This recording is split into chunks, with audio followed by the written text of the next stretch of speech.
kita masuk ke pembelajaran, dukung kami dengan kunjungi channel YouTube kami, klik tombol like dan subscribe.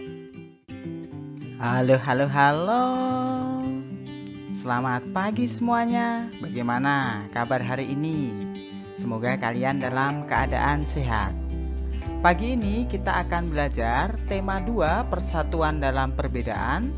Subtema yang kedua, bekerja sama mencapai tujuan. Pembelajaran yang ketiga. Apakah kalian hari ini sudah membersihkan tempat tidurmu? Sudah mandi, menggosok gigi, berpakaian rapi, sarapan atau makan pagi? Serta kalian apakah sudah siap untuk belajar? Mari kita berdoa dahulu. Berdoa mulai. Berdoa selesai. Dalam pembelajaran yang ketiga ini, kita akan belajar mata pelajaran Bahasa Indonesia, menggali informasi penting dari buku sejarah menggunakan aspek apa, di mana, kapan, siapa, mengapa, dan bagaimana. Pembelajaran IPA, menganalisis cara makhluk hidup menyesuaikan diri dengan lingkungannya. Dan PPKN, menelaah persatuan dan kesatuan terhadap kehidupan berbangsa dan bernegara beserta dampaknya. Kerjasama merupakan hal yang sangat penting dalam mencapai tujuan suatu kelompok. Apakah kamu pernah melakukan kerjasama untuk mencapai suatu tujuan? Perhatikan gambar berikut ini. Gambar tersebut menceritakan sekelompok siswa yang sedang bermain ayam dan elang.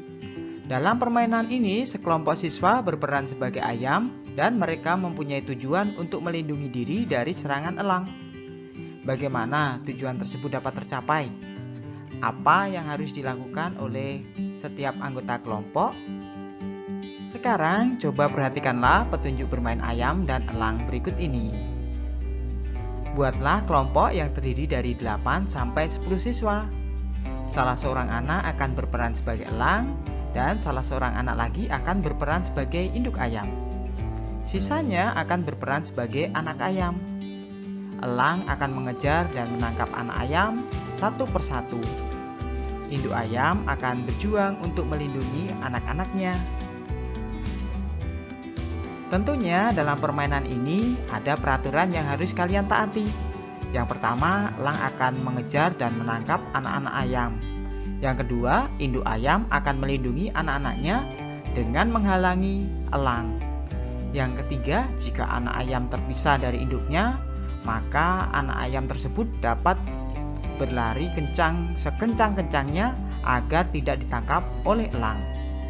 Jika elang dapat menangkap semua anak ayam, maka elang dan anak-anaknya yang ditangkap akan berganti peran menjadi induk ayam dan anak-anak ayam.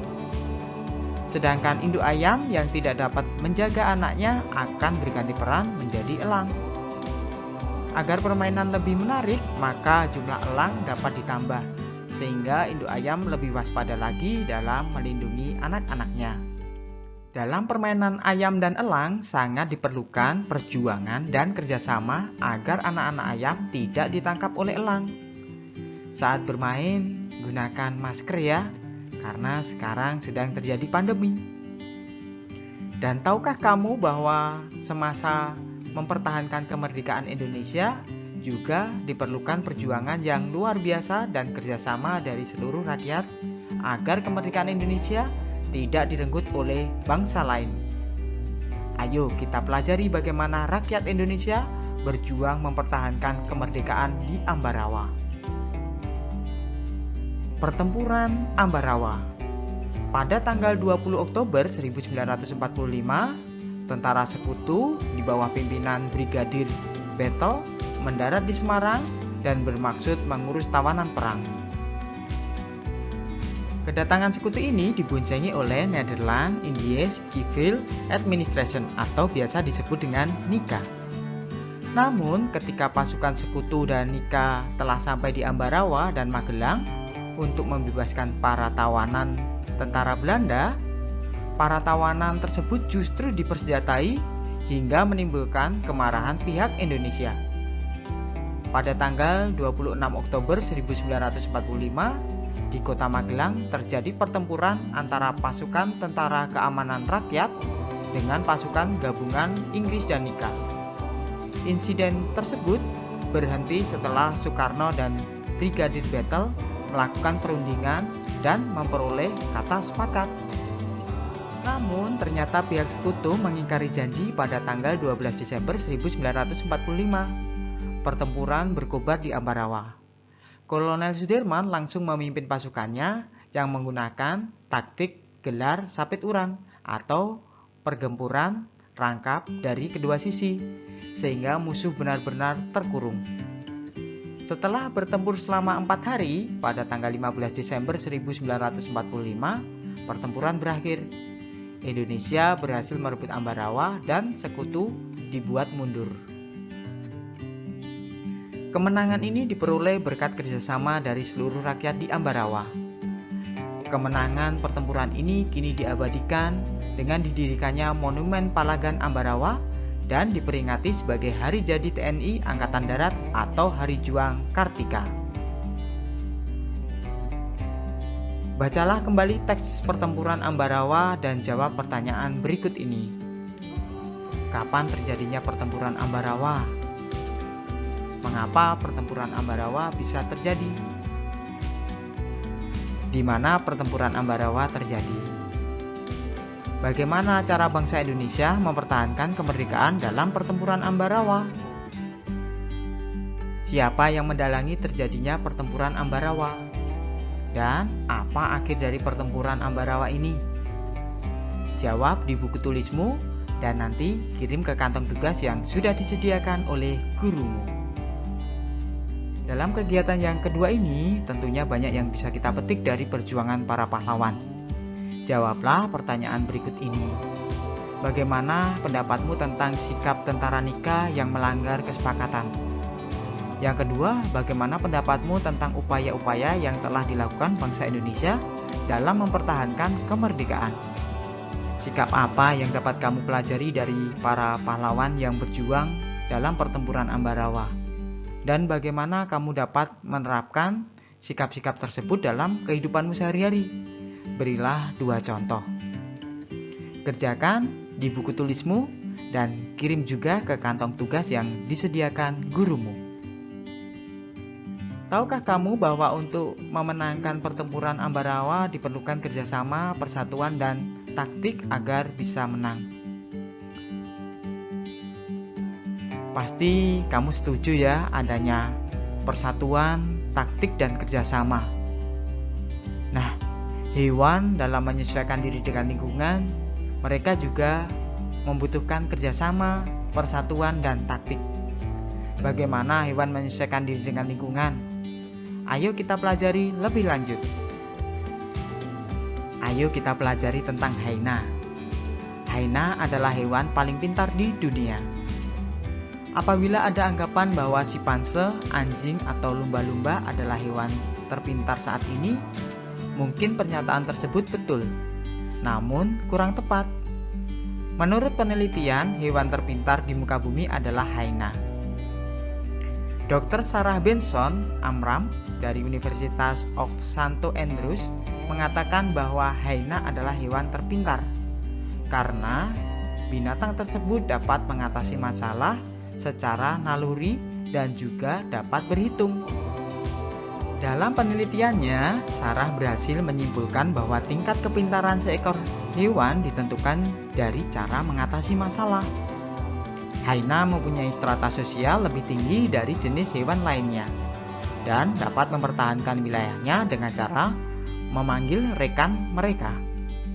Hyena akan mengusir hewan lain yang masuk ke wilayahnya dengan cara bergelombol. Hewan ini dapat menghitung jumlah penyusup di wilayahnya dan memperkirakan berapa rekan yang harus hadir untuk mengusirnya. Hyena mempelajari cara untuk mengatasi masalah dari kesalahan dan percobaan. Hal ini seperti yang dilakukan manusia ketika menghadapi masalah. Ungkap Sarah seperti yang dikutip dari Telegraph. Dia juga menjelaskan bahwa walaupun banyak hewan lain yang melakukan metode seperti ini, Haina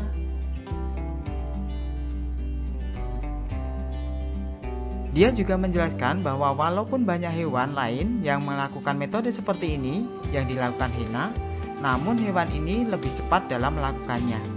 Haina lebih kreatif daripada hewan lainnya. Lanjut Sarah. Mungkin di kemudian hari karena dikatakan lebih pintar, maka NASA dapat menggunakan Haina sebagai penelitian keluar angkasa. Selama ini NASA hanya menggunakan simpanse dan beberapa hewan untuk hal tersebut. Setelah kamu mempelajari tentang Haina, jawablah pertanyaan berikut ini. Bagaimana cara Haina mempertahankan diri dan wilayahnya? Apa perbedaan Haina dengan hewan-hewan lainnya dalam mengatasi masalah? Jawablah di buku tulismu dan kirim ke kantong tugas yang disediakan oleh gurumu. Kamu sudah mengetahui bagaimana cara Haina mempertahankan diri. Sekarang kita akan mencari tahu bagaimana cara hewan lain beradaptasi. Yang pertama adalah dengan sistem kamuflase. Hewan ini menyesuaikan diri dengan kondisi tempat yang sesuai dengan tubuhnya. Misalnya belalang daun dan belalang sembah. Belalang sering hinggap pada daun untuk menyesuaikan warna dan bentuk tubuhnya, sehingga warnanya seperti daun atau tubuhnya berbentuk mirip dengan daun. Bunglon menyesuaikan diri dengan mengubah warna kulitnya sesuai dengan tempatnya berada. Misalnya ketika bunglon berada di batang kayu, warna kulitnya berubah dari hijau menjadi kecoklatan dan kehitaman, atau sebaliknya. Perubahan warna ini membuat bunglon mampu berbaur dengan lingkungan. Tapi berbeda dengan kamuflase ya, bunglon tidak bisa mengubah bentuk tubuhnya atau tubuhnya tidak sama seperti lingkungan, hanya warna tubuhnya saja. Yang ketiga, autotomi. Untuk melindungi dirinya, cicak dan kadal melepaskan ekornya. Cara ini disebut dengan autotomi. Ekor yang telah putus akan tumbuh lagi, seperti sedia kala. Jadi saat sudah putus, dia akan punya ekor kembali. Menggulungkan diri. Terenggiling melakukan penyesuaian diri dengan menggulungkan tubuhnya, membentuk spiral. Cara ini dilakukan untuk melindungi diri dari serangan musuh. Contoh hewan lain yang menggulungkan diri adalah lipan. Sekarang tuliskan cara hewan berikut ini menyesuaikan diri dengan lingkungannya. Menyemburkan tinta. Ada hewan yang melindungi diri dengan menyemburkan tinta. Contoh hewan yang melindungi diri dengan menyemburkan tinta adalah cumi-cumi. Cumi-cumi akan menyemburkan tintanya jika dalam keadaan bahaya. Tintanya berwarna hitam pekat sehingga menghalangi pandangan musuhnya. Pada saat itulah cumi-cumi menyelamatkan diri dan musuh kehilangan jejaknya. Mengeluarkan bau. Ada hewan yang melindungi diri dengan mengeluarkan bau tidak sedap. Contohnya yaitu walang sangit. Walang sangit melindungi diri dengan cara mengeluarkan bau yang tidak sedap. Walang sangit akan segera mengeluarkan bau jika dalam keadaan bahaya. Bau tersebut sangat menyengat sehingga musuh akan menjauh. Cangkang. Contoh hewan yang melindungi diri dengan cangkang adalah siput. Siput akan memasukkan tubuhnya ke dalam cangkang jika dalam keadaan bahaya. Cangkang siput dapat melindungi tubuh siput karena sangat keras. Cangkang juga berfungsi sebagai rumah bagi siput.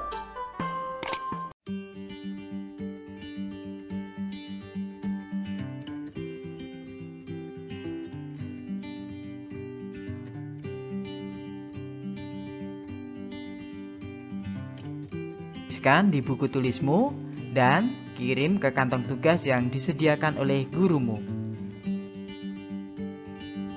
Pembelajaran hari ini telah selesai, maka marilah kita tutup dengan berdoa.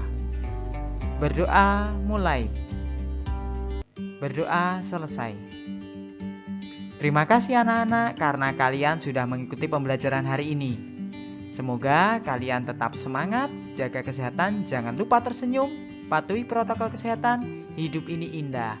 Sampai jumpa di pembelajaran selanjutnya dan dadah.